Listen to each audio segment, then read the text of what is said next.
जब इंसान की मौत का वक्त करीब आने वाला होता है तो उसके बदन के अंदर ये 3 निशानियां दिखाई देती हैं। उसके बदन के अंदर 3 निशानियां जाहिर होना शुरू हो जाती हैं। अगर वो वक्त पर पहचान गया तो उसकी दुनिया और आखिरत दोनों बेहतर हो जाएगी, और अगर उसने पहचानने से इनकार कर दिया, ना पहचान सका, तो इंसान अपने हाथों अपनी ज़िंदगी को खुद बर्बाद कर लेगा। और ये हर एक के साथ में है, क्योंकि दुनिया के अंदर जो भी आया है मौत का मज़ा हर एक को चखना है। इस दुनिया के अंदर से हर एक को गुजरना है, क्योंकि कुरान का फैसला है कुल्लु नफ्सिन ज़ाइक़तुल मौत, हर नफ्स को मौत का मज़ा चखना है। कोई भी इस दुनिया के अंदर बाकी रहने वाला नहीं है। बाकी रहने वाली ज़ात परवरदिगार आलम की है। बाकी सबको इस दुनिया से खैराबाद कहना है, इस दुनिया से सबको रुखसत होना है। जब मौत आती है तो उससे पहले ये 3 निशानियां जाहिर हो जाती हैंगी, और इंसान अगर समझने वाला होगा, अगर इंसान समझदार होगा, तो इनको समझने के बाद में उससे पहले ही अपनी तैयारी करेगा। और दुनिया के अंदर रहने के बाद में हमेशा हर वक्त तैयार रहना चाहिए, हमेशा तैयारी करना चाहिए। अब वो निशानियां क्या जाहिर होंगी? हज़रत याकूब अलैहिस्सलाम का दोस्ताना हज़रत मलकुल मौत हज़रत इजराइल अलैहिस्सलाम से था। उठना बैठना बहुत अच्छा था, बहुत अच्छी मुलाकात थी, दोस्ती थी। एक मरतबा हज़रत इजराइल अलैहिस्सलाम जब हज़रत याकूब की खिदमत में हाजिर हुए तो मुलाकात हो रही थी। हज़रत याकूब अलैहिस्सलाम का जब दोस्ताना था तो आपने इरशाद फरमा दिया कि ए मलकुल मौत, क्या तुम इस जगह पर मेरी रूह कब्ज़ करने के लिए आए हो या मुलाकात करने के लिए आए हो? तो उन्होंने कहा, अर्ज़ करने लगे कि अल्लाह के नबी, मैं इस जगह पर जो है वो आपकी रूह कब्ज़ करने के लिए नहीं आया हूँ, बल्कि आपसे मुलाकात करने के लिए आया हूँ, आपसे बातचीत करने के लिए आया हूँ। लेकिन हज़रत याकूब अलैहिस्सलाम ने इरशाद फरमाया कि आज आप मुलाकात के लिए आए हो, लेकिन जब भी मेरी रूह कब्ज़ करने के लिए आओ, जब भी मुझे इस दुनिया के अंदर से बुलाने के लिए आओ, तो मेरे पास में जो है वो कासिद भेज देना। मेरे पास में जो है वो पहले कुछ निशानियां भेज देना, ताकि मैं समझ जाऊं कि मेरा अब जाने का वक्त करीब आ गया, और उसी हिसाब से जो है मैं आपके साथ में चलूँगा। मुलाकात के लिए जो है आप मुलाकात के लिए आए, उसके बाद में मैं आपके साथ चलूँगा। ये दोनों के दरमियान बात हो रही थी। बात करने के बाद में हज़रत मलकुल मौत हज़रत इजराइल अलैहिस्सलाम जो है वो चले गए, और जाने के बाद में कुछ दिन का वक्त गुजरा। हज़रत इजराइल अलैहिस्सलाम ने हज़रत याकूब अलैहिस्सलाम की खिदमत में फिर पहुँच गए। कुछ दिन का वक्त गुजरगा, कुछ दिन का वक्त गुजरने के बाद में फिर पहुंच गए, और जब गए तो हज़रत याकूब अलैहिस्सलाम ने इरशाद फरमाया कि अल्लाह के फरिश्ते, कि आज मुलाकात के लिए आए हो या रूह कब्ज़ करने के लिए आए हो? तो कहने लगे कि मैं आज मुलाकात करने के लिए नहीं आया हूँ, बल्कि अल्लाह रब्बुल इज़्ज़त के हुक्म से आपको बुलाने के लिए, आपकी रूह कब्ज़ करने के लिए आया हूँ। लेकिन हज़रत याकूब अलैहिस्सलाम ने इरशाद फरमाया कि मैंने तो आपसे कहा था, मेरी बातचीत हुई थी आपसे, और मैंने कहा था कि जब आप मेरी रूह कब्ज़ करने के लिए आओ तो मेरे पास में पहले कासिद भेज देना। और आपने कहा भी था कि मैं 3 कासिद भेजूंगा, और एक एक करके कासिद आएगा। जब पहला आए, दूसरा आए, तीसरा आए, तो तीसरे पर समझ जाना कि मैं तो आपका रूह कब्ज़ करने का वक्त आ गया है। लेकिन आपने तो कोई भी कासिद मेरे पास नहीं भेजा। हज़रत इजराइल अलैहिस्सलाम अर्ज़ करते हैं कि अल्लाह के नबी, मैंने जैसा कहा था कि मैं आपके साथ में 3 कासिद भेजूंगा, और वो तीनों कासिद मेरे आपके पास आए थे। वो तीनों कासिद आए थे एक एक करके, लेकिन जो है वो इंसान समझ नहीं पाता उसको। ठीक है, आपके पास में 3 कासिद आए थे, और वो मेरे 3 कासिद क्या थे? कि वो 3 कासिद ये थे कि पहले आपका बदन कमज़ोर हो गया। आपका बदन कमज़ोर होना ये पहली कासिद है का पहला कासिद है, क्योंकि जब इंसान का बदन कमज़ोर होना शुरू हो जाता है तो वो मौत के जो है वो करीब होना शुरू हो जाता है। मौत का जो है उसका मतलब फासला कम हो जाता है। और दूसरा मेरा कासिद ये था कि आपकी जो है नाक की हड्डी जो है वो टेढ़ी होना शुरू हो गई। तो ये दूसरा कासिद है कि जब इंसान के बदन के अंदर नाक की हड्डी टेढ़ी होना शुरू हो जाए। और एक किताब के अंदर लिखा हुआ है कमर के बारे में कि कमर जब झुकना शुरू हो जाए तो इंसान के मौत का वक्त करीब आने वाला होता है। तो ये दूसरी जो है वो निशानी हज़रत याकूब अलैहिस्सलाम के पास में भेजी। और तीसरी ये कि आपके बाल सफ़ेद हो गए। आपके बाल सफ़ेद होना ये तीसरा मेरा कासिद था कि अब आपका वक्त करीब होने वाला है। तो हज़रत याकूब अलैहिस्सलाम ने इरशाद फरमाया कि हाँ, ये तीनों कासिद मेरे पास में आए थे।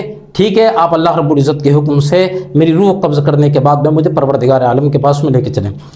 अब ये इंसान, ये तो हज़रत याकूब अलैहिस्सलाम का खासा था कि दोनों की मुलाकात थी, दोनों की दोस्ती थी। आपने इरशाद फरमा दिया कि पहले मेरे पास में 3 कासिद भेजना, और वो तीनों कासिद एक एक करके भेजे गए। कि पहले हज़रत याकूब अलैहिस्सलाम ज़ईफ़ हो गए, कमज़ोर हो गए, फिर उसके बाद में हज़रत याकूब अलैहिस्सलाम की जो है वो नाक, ये कमर के बारे में लिखा हुआ है कि कमर जो है वो टेढ़ी होना शुरू हो गई, और तीसरा जो है वो बाल सफ़ेद होना शुरू हो गए। ये उनका दोस्ताने का मामला था। ये तीनों कासिद उनके साथ में ख़ास थे, लेकिन ये हमारे पास में नहीं हैंगे। हमारे पास में, क्योंकि ये उनके लिए है, ये उनके साथ में हो सकता है कि जिनकी ज़िंदगी 70 साल की, 80 साल की, 90 साल की अगर गुजारेंगे तो हो सकता है उनका बदन कमज़ोर हो जाए और हो सकता है उनकी नाक की हड्डी या बदन की हड्डी जो है वो कमर की हड्डी वो टेढ़ी होना शुरू हो जाए या उनके बाल सफ़ेद होना शुरू हो जाए, तो उसके बाद में उनका इंतकाल हो जाए। लेकिन इसके साथ में ये भी हो सकता है कि अल्लाह रब्बुल इज़्ज़त अगर चाहे तो 70-80 साल की उम्र में भी इंसान का बदन कमज़ोर ना हो, ताकतवर रहे। और ये भी हो सकता है कि उसकी नाक की हड्डी, कमर की हड्डी टेढ़ी ना हो। और ये भी हो सकता है 70-80 साल की उम्र में जो है उनके बाल कमज़ोर ना हो, उनके बाल सफ़ेद ना हो। और ये भी हो सकता है कि इंसान बचपन से ही पैदा सफ़ेद बालों के साथ में हो या नाक जो है उसकी टेढ़ी हो, ठीक है, ये भी हो सकता है। लेकिन ये हज़रत याकूब अलैहिस्सलाम का खास था। हमारे पास में ये वक्त नहीं होगा, हमें हर वक्त मौत की तैयारी करनी होगी, आखिरत की तैयारी करनी होगी। न जाने कितने जनाजे आपने ऐसे कि उनके जो है वो दादाओं ने अपने पोतों का जो है वो जनाजा अपने कंधे पर उठाया। न जाने कितनी मौतें ऐसी थीं कि जो वालिद ने जो है अपने बेटों का जनाजा जो है अपने कंधों पर उठाया। न जाने कितने जनाजे ऐसे थे कि अभी बचपन के अंदर पैदा हुए, अभी थोड़ी बहुत देर के बाद में इंतकाल हो गया। तो अब मामला ये नहीं है कि उनके बाल सफेद होंगे, उनकी नाक की हड्डी टेढ़ी होगी या उनकी कमर की हड्डी टेढ़ी होगी। हमें हर वक्त मौत की तैयारी करनी होगी, आखिरत की तैयारी करनी होगी। किसी भी वक्त परवरदिगार आलम की तरफ से हमें बुलावा आ सकता है और हमें इन तीनों चीजों का इंतजार नहीं करना होगा, वरना यही होगा कि हम दुनिया के अंदर गफलत के अंदर। आज क्या हो रहा है, आज का मामला यही है कि इंसान बिल्कुल लागर हो गया, कमजोर हो गया, लेकिन तैयारी का कोई पता नहीं है। मैदान महशर में जाने की या कब्र के अंदर जाने की, परवरदिगार आलम के पास में या हुजूर का दीदार करने की कोई तैयारी किसी के पास में नहीं है। आज इंसान की 70 साल की उम्र हो गई, उनके हालात देखो कमजोर हो गए, लेकिन दाढ़ियां आज भी रखना नहीं छोड़ी उन्होंने। दाढ़ियां आज भी कटा रहेंगे, दाढ़ियां नहीं रख रहे हैं आज भी। लेकिन इंसान की 70 साल की जिंदगी हो गई, नमाजें आज भी उन्होंने पढ़ना शुरू नहीं किएंगी।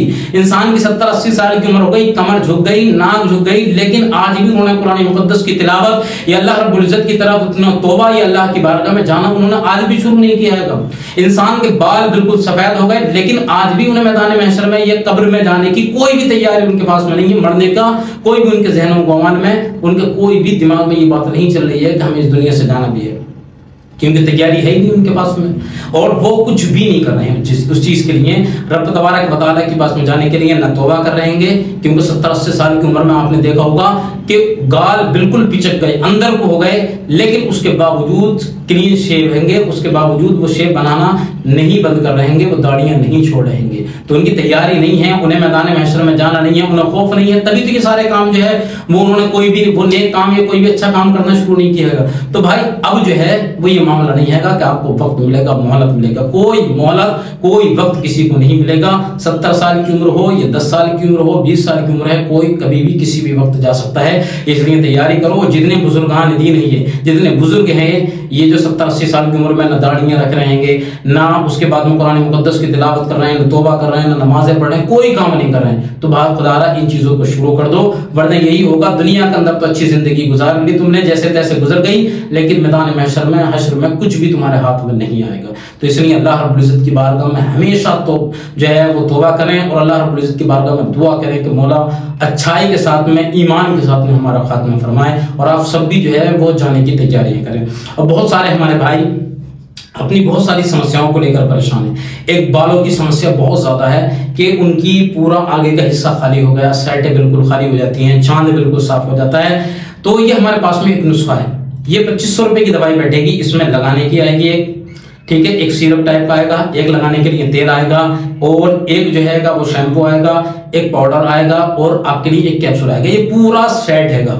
इसमें हार्मोन्स के लिए, ये जितनी परेशानी समस्याएं उनके लिए, खुश्की के लिए, बालों को मजबूत बनाने के लिए, घना बनाने के लिए, ये सारी चीजों की दवाई है। और ये दवाई मैं रिजल्ट के ऊपर देख रहा हूँ, आप रिजल्ट अपनी आंखों से देख सकते हैं।